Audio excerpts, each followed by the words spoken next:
बिस्मिल्लाहिर्रहमानिर्रहीम। अस्सलाम वालेकुम फ्रेंड्स, मैं इजाज़ अली, आप देख रहे हैं moralities life coaching YouTube channel. जैसा कि आप जानते हैं कि हमारी कोशिश होती है कि आपके साथ ऐसा कंटेंट शेयर किया जाए जिससे आप में कोई वैल्यू एडिशन हो, आपका नॉलेज इन्हांसमेंट हो। आज हम थोड़ा सा रूटीन से हट के एक टॉपिक आपके साथ लेके आ रहे हैं जो कि आपकी नॉर्मल लाइफ के अंदर बहुत ही अहम है। यानी हमारा मतलब है कि हम आज आपके साथ बैंकिंग के हवाले से जो एक चेक बुक आपको मिलती है, जो चेक उसके अंदर होता है, उसको सही तरह से कैसे फिल किया जाता है। ये नॉर्मली तो हमें पता है कि इसमें एक अमाउंट लिखनी है, साइन करने हैं और चेक दे देना है। हालांकि ये चेक इससे आगे बहुत कुछ है इसके अंदर।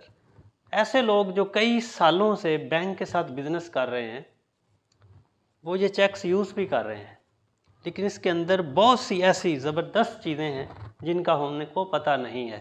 तो आज हम कोशिश करेंगे कि आपको हम टेक्निकली जो चीज़ें इसके अंदर हैं वो आपके साथ अच्छे तरीके के साथ शेयर कर सकें, ताकि आपको भी पता चल जाए कि ये चेक जो बज़ाहिर हमें एक पेपर का टुकड़ा लगता है और इसका मतलब सिर्फ ये होता है कि हम इसके ऊपर अमाउंट लिखेंगे और साइन करेंगे और आप कैश निकलवा सकते हैं। लेकिन वो कैश कैसे निकलेगा, कौन ले सकता है, अगर चेक को हम क्रॉस कर दें, और सिंपल क्रॉसिंग क्या होती है, पे इज़ अकाउंट ओनली क्रॉसिंग क्या होती है, 2-3 वर्ड्स हैं इसके अंदर, जैसे बेरर है इसका क्या मतलब है। तो ये चीज़ें आपके साथ आज हम शेयर करेंगे ताकि कम से कम आप जो देखने वाले हैं आपको ज़रूर पता हो कि ये चेक के अंदर क्या क्या चीज़ें ज़्यादा वैल्यूएबल हैं और हम इसको कैसे ज़्यादा एक सिक्योर इंस्ट्रूमेंट बना सकते हैं। तो ये सिर्फ एक चेक ही नहीं है, ये बड़ा ही सिक्योर किस्म का इंस्ट्रूमेंट है अगर आप इसको अंडरस्टैंड कर लेते हैं। तो चलें शुरू करते हैं। जब भी आप बैंकिंग के साथ कोई रिलेशनशिप शुरू करते हैं तो सबसे पहला काम होता है आपका रिलेशनशिप कॉन्ट्रैक्ट भी कहते हैं या अकाउंट ओपनिंग होना किसी भी बैंक के साथ। और जब भी आप अकाउंट ओपन करते हैं तो 2 चीज़ें इनिशियली आपको मिलती हैं। एक एटीएम कार्ड होता है, वो अगर आप अप्लाई करेंगे तो आएगा, लेकिन चेक बुक ऐसी चीज़ है कि जो आपको ज़रूरी तौर पर आपको मिलेगी और उससे आप अपना जो फंड्स होंगे आपके अकाउंट के अंदर वो आप विड्रॉ कर सकते हैं। तो जब आपके सामने चेक बुक आती है तो इस तरह का स्ट्रक्चर आपके सामने आता है। एक चेक जब भी आप ओपन करेंगे या देखेंगे तो ये चीज़ें आपके सामने आएंगी। लेफ़्ट साइड के ऊपर बैंक का नाम होगा, मोनोग्राम होगा और नीचे उसके ब्रांच होगा और एड्रेस, यानी कि कौन सी ब्रांच है। सामने आपको चेक नंबर नज़र आएगा, फिर डेट होगी, फिर कोई इस तरह का आपको स्ट्रक्चर नज़र आएगा, पे स्पेस होगी, ब्लैंक जगह होगी, फिर और बेरर लिखा होगा, फिर रुपीज़ और आगे पीकेआर बॉक्स है, फिर नीचे अकाउंट टाइटल, अकाउंट नंबर और यहाँ पे सिग्नेचर। अच्छा जी, तो ये चीज़ें तो वो हैं जो आपको कॉमन नज़र आएंगी, आपका किसी भी बैंक में अकाउंट हो, ये चीज़ें मस्ट हैं जो आप उसमें देखेंगे। हम यहाँ से शुरू कर लेते हैं लेफ़्ट कॉर्नर से। जैसे ही आप ये वाला पोर्शन देखते हैं तो आपको पता चलता है कि ये किस बैंक की किस ब्रांच का चेक है, नंबर 1। अच्छा, उसके बाद हर चेक का एक चेक नंबर होता है। जब आप चेक बुक रिसीव करते हैं तो आपको ये भी चीज़ मद्देनज़र रखनी चाहिए कि हर चेक बुक की एक सीरियल होती है और वो चेक नंबर बड़ा इंपॉर्टेंट होता है। अगर आप चेक बुक रिसीव करते हैं बैंक से तो आपको ये ज़रूर चाहिए कि अगर आप 25 नॉर्मली जो चेक बुक आप रिसीव करेंगे उसमें 25 लीव्स हो सकते हैं, यानी कि एक चेक बुक के अंदर 25 चेक हो सकते हैं। फिर आप 50 वाली चेक बुक भी ले सकते हैं और 100 वाली भी ले सकते हैं। नॉर्मली ये 3 कैटेगरीज होती हैं। कुछ बैंक्स हैं जो इनिशियली आपको 5 लीव की चेक बुक भी जारी कर देते हैं। अब ये इतना इम्पोर्टेंट क्यों है चेक नंबर? जब भी आप चेक बुक किसी भी बैंक से रिसीव करें तो उसके फर्स्ट पेज के ऊपर एक वाइट पेज होता है, सीरियल लिखी होती है कि इस चेक बुक के अंदर इस सीरियल नंबर से लेके इस सीरियल नंबर तक चेक्स मौजूद हैं। तो जब भी आप किसी बैंक से अपनी चेक बुक रिसीव करें तो उन चेक्स को ज़रूर वेरीफाई करें, चेक नंबर्स को जो बाहर सीरियल में लिखे हुए हैं, क्योंकि अगर कोई बीच में कोई चेक कोई निकाल लेता है तो वो चेक आपका मिसयूज़ हो सकता है।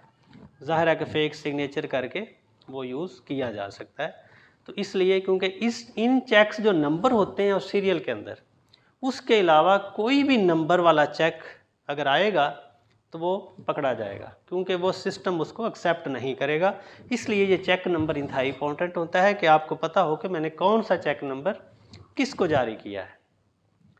तो ये बड़ी इंपॉर्टेंट चीज़ है जो आपने याद रखनी है। उसके बाद फिर डेट आती है। डेट क्यों ज़रूरी है? ये इसलिए भी ज़रूरी है कि इस जो चेक है, जो इंस्ट्रूमेंट है, इसकी एक वैलिडिटी है, एक पीरियड है। दो तरह के चेक्स आप देखेंगे।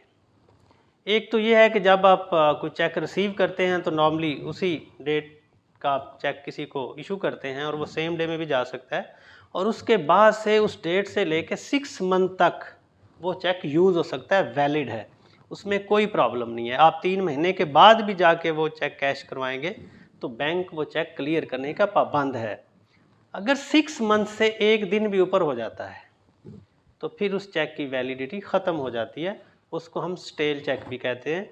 और बाज़ दफ़ा आप देखते होंगे कुछ चेक्स ऐसे हैं जो आप एज अ सिक्योरिटी कुछ बैंक्स को देते हैं या कुछ कंपनीज़ को देते हैं, तो उन पे एडवांस डेट डाली होती है। यानी आप कहते हैं कि जी 6 महीने के बाद या साल के बाद की डेट, जब इस तरह की डेट आप लिखेंगे तो उसको हम बोलते हैं पोस्ट डेटेड चेक। उससे पहले वो चेक कभी यूज़ नहीं हो सकता जब तक वो डेट आ नहीं जाती, और जब वो डेट आ जाएगी उससे आगे 6 महीने तक वो चेक वैलिड है।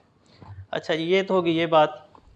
उसके बाद नेक्स्ट जो लाइन आती है वो है पे। अब पे जब आप लिखा हुआ देखते हैं तो इसके आगे एक लाइन होती है। अब इसके ऊपर आप देखेंगे कि पे का मतलब क्या होता है। पे का मतलब होता है कि यहाँ आप किसको पेमेंट करना चाहते हैं। अगर तो आप खुद ही अपनी वो अमाउंट विड्रा करना चाहते हैं तो आप पे सेल्फ भी लिख सकते हैं, और बेरर। अच्छा, ये बड़ी ज़रूरी टर्म है जिसको आपको याद रखने की ज़रूरत है। नॉर्मली इस वर्ड को हम इग्नोर कर देते हैं। कैसे? हमने किसी को पेमेंट करनी है, हम उस बंदे का नाम यहाँ पे लिख देंगे और हम चाह रहे होते हैं कि यही बंदा जाके कैश ले, लेकिन आपने नाम भी लिख दिया और बेरर को आपने इसके ऊपर लाइन नहीं लगाई ऐसे, तो वो चेक जिसके भी हाथ में होगा वो भी उससे कैश ले सकता है। और अगर आपने बेरर के ऊपर लाइन लगा दी तो इसका मतलब ये है कि अब जिस बंदे का नाम लिखा हुआ है इसके अलावा कोई बंदा कैश नहीं ले सकता। तो इतनी इसकी वैल्यू है इस वर्ड की।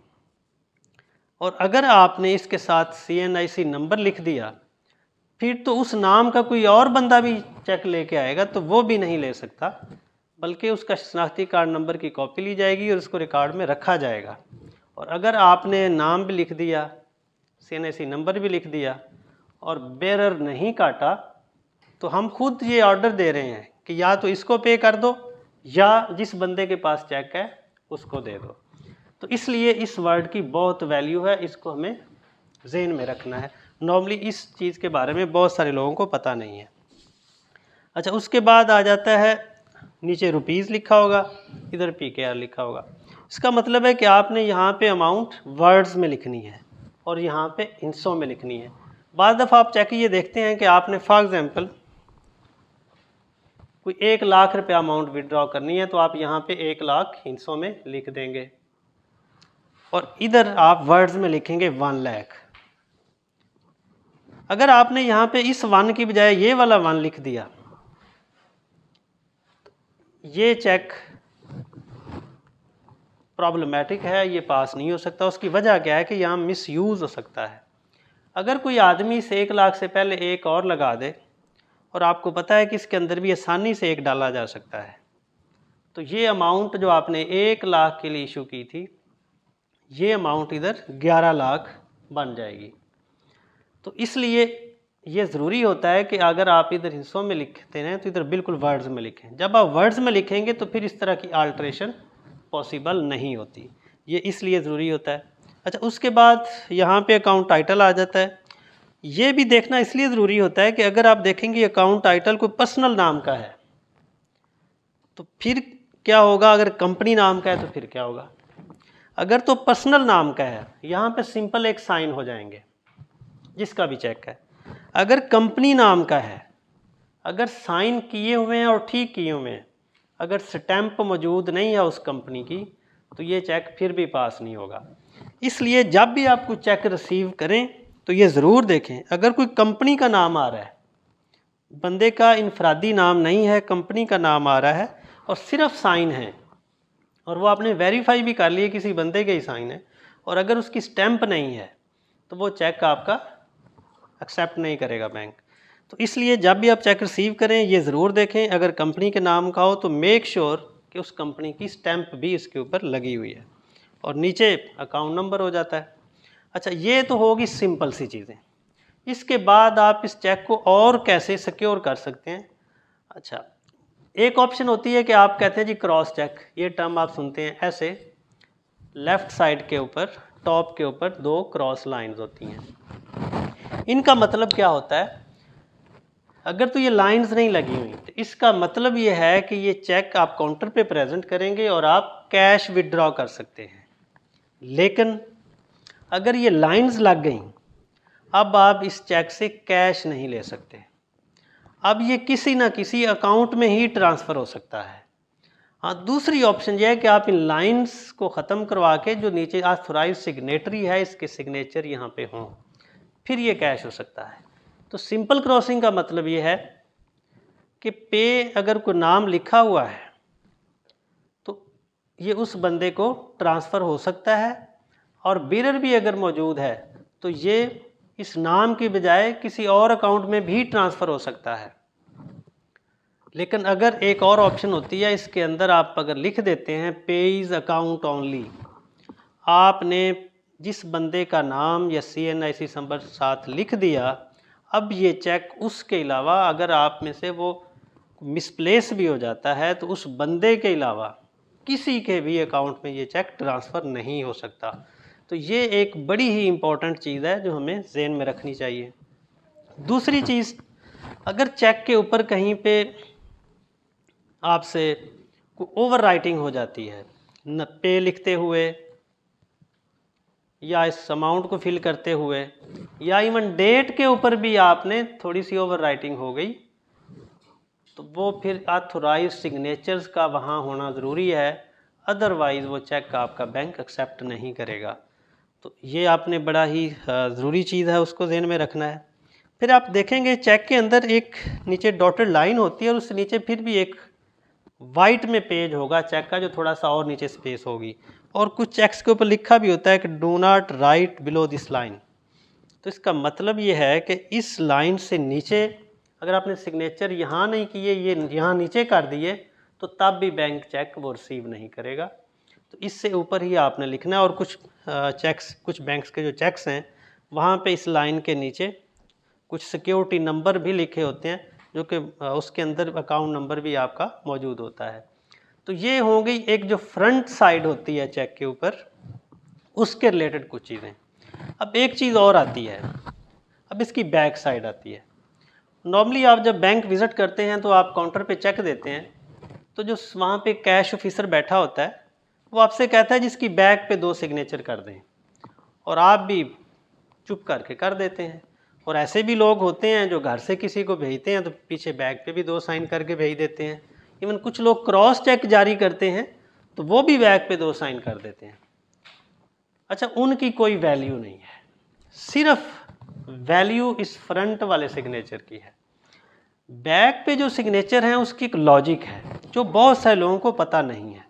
जैसे आप बैंक काउंटर पे जब जाते हैं, लॉजिक क्या है? लॉजिक ये है कि आप लाइन में हैं, आपने काउंटर पे चेक प्रेजेंट किया, तो कैश ऑफिसर आपको कहेगा, जो कि नॉर्मली नहीं कहता, मैं आपको लॉजिकल बता रहा हूँ कि टेक्निकली इसका कंसेप्ट क्या है। वो आपसे कहेगा कि इसके बैक पे आप एक सिग्नेचर करें, आप उसकी बैक पे सिर्फ एक साइन करेंगे, उसके बाद वो अपना प्रोसेस मुकम्मल करेगा और कैश देने से पहले आपको फिर कहेगा कि सेकंड सिग्नेचर कर दें, और आप वो सेकंड साइन तब करेंगे और वो कैश आपके हैंड ओवर कर देगा। अच्छा, अब इसमें लॉजिक क्या है कि अगर पहले ही दोनों चेक साइन दोनों सिग्नेचर करके दे दिए जाएं तो उसमें क्या हर्ज है? अब मैं आपको टेक्निकल चीज़ बताना चाह रहा हूँ। नॉर्मली जब आप चेक प्रेजेंट करते हैं तो वो कैशियर या कैश ऑफिसर आपसे सिर्फ इसलिए कहता है कि एक साइन कर दें, ताकि जब वो चेक उसको प्रोसेस करके आपको कैश देने लगे तो वो कंफर्म कर ले कि वाकई ही ये चेक आपने ही उसको दिया था। इसलिए वो सेकंड सिग्नेचर लेगा कि जो पहले साइन हुए हुए हैं क्या उससे ये मैचिंग है, क्या ये वही बंदा है जिसने पहले साइन करके चेक मुझे दिया है। तो वो कंफर्मेशन के लिए सेकंड सिग्नेचर आपसे ले रहा है और आपको कैश हैंड ओवर कर रहा है। तो बज़ाहिर एक छोटी सी बात है, लेकिन जब आप क्रॉस का पीछे साइन करते हैं उसकी कोई वैल्यू नहीं है, ना कोई उसका मकसद है। आप घर से साइन करके भेज रहे हैं उसका भी कोई वैल्यू नहीं है। नॉर्मली जो बंदा काउंटर पे लेके आ रहा है वो साइन उसके चाहिए, और क्योंकि टेक्निकली मैंने आपको बताया कि वो ऐसे ही लेने चाहिए, लेकिन हम क्योंकि एक प्रैक्टिस चल रही होती है, क्योंकि बैंकिंग के अंदर एक पॉलिसी है एक प्रैक्टिस है। पॉलिसी में कुछ चीज़ें और होंगी, प्रैक्टिस में थोड़ा और होंगी। जैसे पॉलिसी ये कहती है कि एक चेक की वैल्यू इतनी है कि अगर कोई आदमी किसी बिल्ली के गले में चेक बांध के डाल के काउंटर पे भेज दे तो यू आर लायबल टू पे, तो आपको उसको चेक को कैश करके उसके गले में कैश डाल के भेज देना चाहिए। ये पॉलिसी है, लेकिन प्रैक्टिस ऐसे नहीं है। तो प्रैक्टिस क्या है कि नॉर्मली अगर कोई इस तरह से चेक आएगा तो हम उसको बिल्कुल नहीं करेंगे।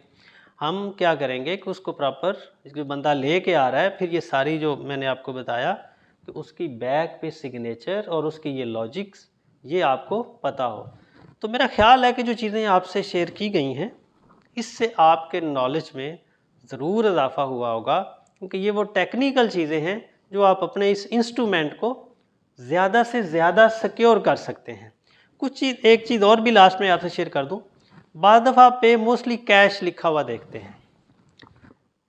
टेक्निकली पे कैश कोई लॉजिकल वर्ड नहीं है। पे का मतलब कोई एंटिटी है, कैश नहीं है। कि पे किसको करना है, अगर तो खुद लेना है तो सेल्फ आप लिखेंगे, अगर किसी को जारी करना है उसका नाम लिखेंगे।